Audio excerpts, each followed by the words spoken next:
Suara Perubahan.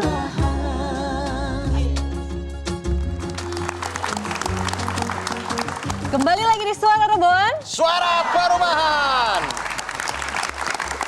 Nah, kemudian itu tadi Pak Tom menjelaskan tentang vertical housing, kemudian kita bisa dibantu kreditnya ntar program dari Amin. Kira-kira untuk orang yang bekerja informal gitu, yang bukan abdi negara dan segala yang tidak punya gaji tetap dan segala macam, itu bisa tidak ya ikut dalam mendapatkan rumah ini? Masyarakat Betul kecil sekali. menengah ya. Seperti yang kemarin Betul kunjungan sekali. Pak Anies juga kan ya di Tanah Merah. Sebenarnya itu juga yang merupakan alasan kenapa kita membahas ini. Karena kemarin Pak Anies menyinggung ada program KPR yang akan Untuk diusung. semua. Nah, Iya. itu boleh dijelaskan Pak Tom? Itu memang salah satu tantangan terbesar. Ya, jadi perbankan itu melihat orang yang berwirausaha, ya bukan pegawai perusahaan besar atau bukan pegawai pemerintah. Ya, ibaratnya orang yang nggak punya slip gaji. Persis, dianggap berisiko tinggi. Betul. Padahal kan sekarang sudah tidak zaman untuk berpikir seperti itu. Ya, banyak sekali misalnya orang yang konten di media sosial, mungkin penghasilannya jauh lebih tinggi, ya kan? Penghasilan dari YouTube, penghasilan dari Instagram, penghasilan dari TikTok jauh lebih tinggi daripada orang yang ngantor terima slip gaji. Ya.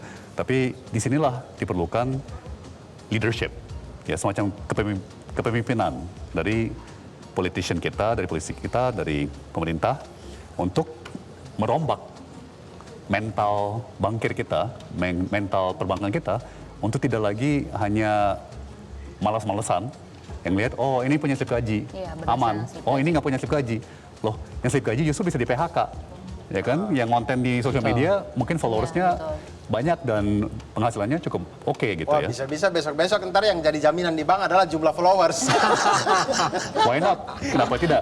Ya kan? Jadi itu contoh berubah paradigma. Bagaimana kalau umpamanya jaminan adalah penghasilan yang masuk dari iklan di medsos, ya kan? Tapi yang lebih penting lagi, Mas Abdur, Mbak Maria, sebenarnya risiko-risiko yang dipersepsikan oleh perbankan itu bisa dijamin oleh pemerintah. Ya, jadi kalau misalnya pemerintah masuk dan bilang saya jamin kalau dia gagal bayar, saya Ada pemerintah, ada saya. ada saya akan, nah itu perbankan langsung cair. Ya perbankan, ya udah, kalau pemerintah tanggung risikonya, kita akan jauh lebih Saya akan ACC gitu. Ya, saya akan, ya. Pak Zulfikar, lalu kemudian misalkan pemerintah hadir untuk apa segala macam. Tapi apa yang bisa menjamin ketika program ini tepat sasaran gitu? Jangan-jangan yang beli rumah itu orang kaya lagi yang udah punya 5 rumah, dia beli lagi buat investasi gitu. Sering terjadi tuh di kota-kota ini. Sangat-sangat.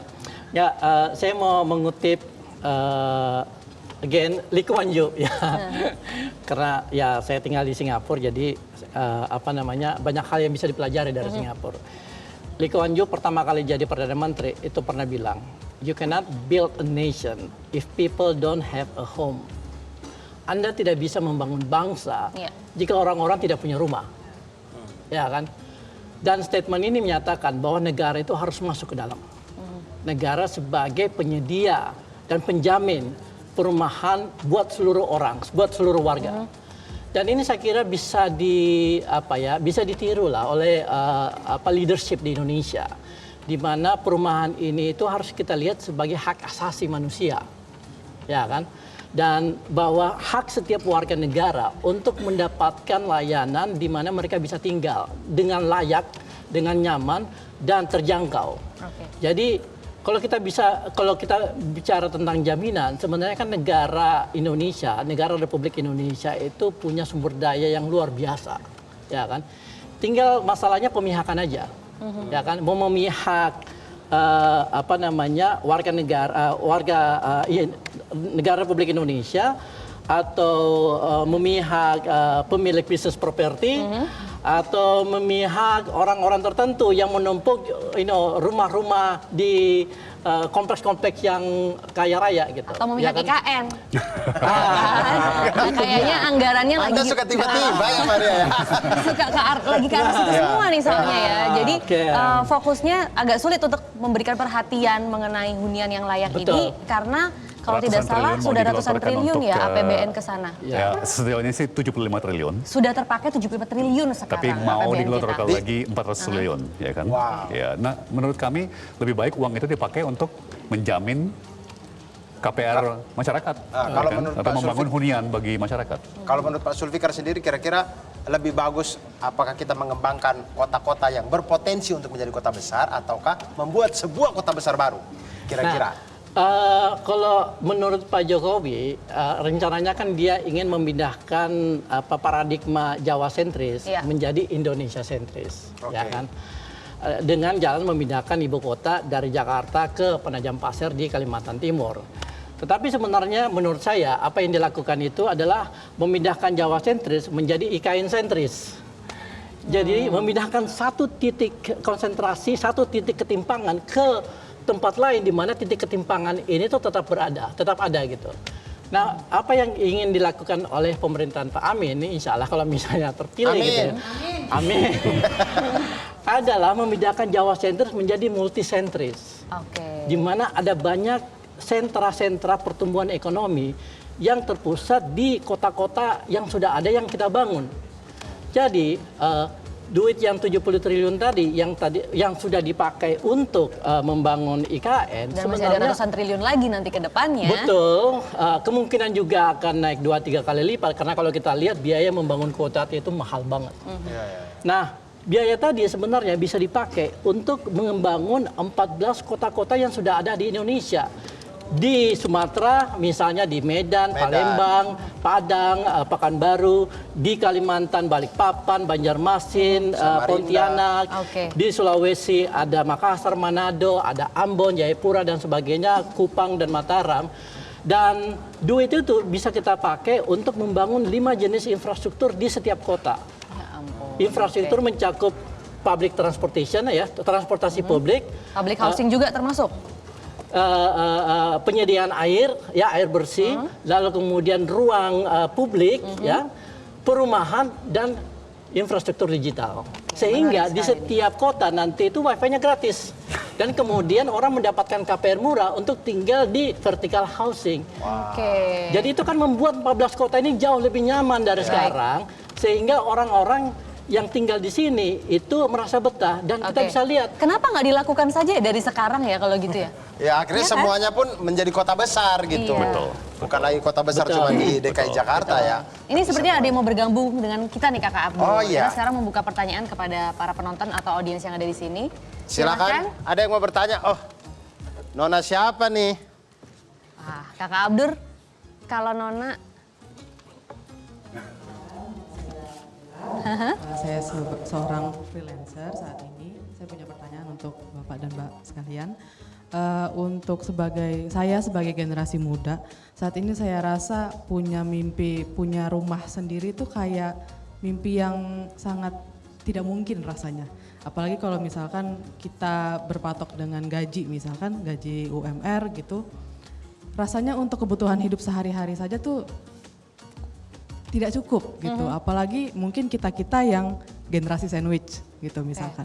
boleh langsung pertanyaannya? Ya pertanyaan saya, kalau misalkan kami sebagai generasi muda yang ingin punya rumah gitu, apakah ada solusi selain kita punya hutang yang sangat banyak dari KPR? Gitu. Terima kasih. Baik, terima kasih. Ada solusinya, jadikan aku menjadi rumahmu. Oke, silakan.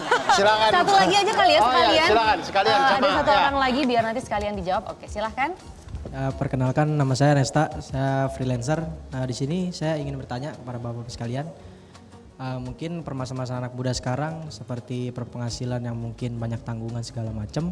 Pertanyaan saya cuma singkat Pak, saya ingin meminta arahan juga, sistem keuangan kita yang harus diubah atau sistem pemerintahan yang harus diubah untuk mendapatkan anak muda lebih gampang dapat KPR-nya. Oke. Terima kasih. Baik. Oke. Terima kasih. untuk Jawabannya ada di pertanyaannya. buku, baca buku aja ya. Silakan mungkin Ada bisa orang yang ditanggapi. begitu. Boleh saya mulai? Silakan Silakan, Pak Tom. Ini masalahnya Iya. ini bidangnya Pak Tom. Iya. Siap. Jadi terima kasih Mbak. Contoh inovasi yang ada di negara lain, ya, itu ada yang namanya rent to own. Ya, jadi kita memulai menempati sebuah hunian dengan membayar sewa, tapi sewa itu ada sebagian yang dipakai untuk mulai nyicil sebetulnya. Ya, jadi tidak ada beban, tidak ada jatuh tempo, ya kan? Seperti kita menyewa, tapi dikit demi dikit ada sebagian disisihkan Masuk jadi cicilan juga. menjadi cicilan, ya kan? Nah, begitu porsi yang terakumulasi ya selama beberapa tahun sudah mencapai tingkat tertentu, itu udah langsung otomatis jadi semacam DP, ya kan? Nah, kemudian juga dengan bertambahnya usia, lanjutnya karir mungkin sudah lebih mapan, penghasilan juga lebih naik. Nah, mungkin 5 tahun, 7 tahun dari sekarang berani ambil kreditnya, ya kan? Tapi itulah contoh inovasi, ya kan? Di mana itu semacam jembatan. Oke. Ya, untuk menjembatani di awal-awal karir di mana kita masih nggak yakin, masih belum mapan, takut untuk ambil kredit, tapi ada caranya untuk bisa nyicil dalam bentuk nyewa, gitu. Sebagai contoh ya. Oke. Berikutnya mungkin yang tadi pertanyaan yang kedua, apakah Apa yang harus diganti itu sistem keuangan yang harus diubah ataukah program yang harus kebijakan pemerintahnya yang harus diubah? Oke, ini pertanyaan yang sedikit sensitif ya.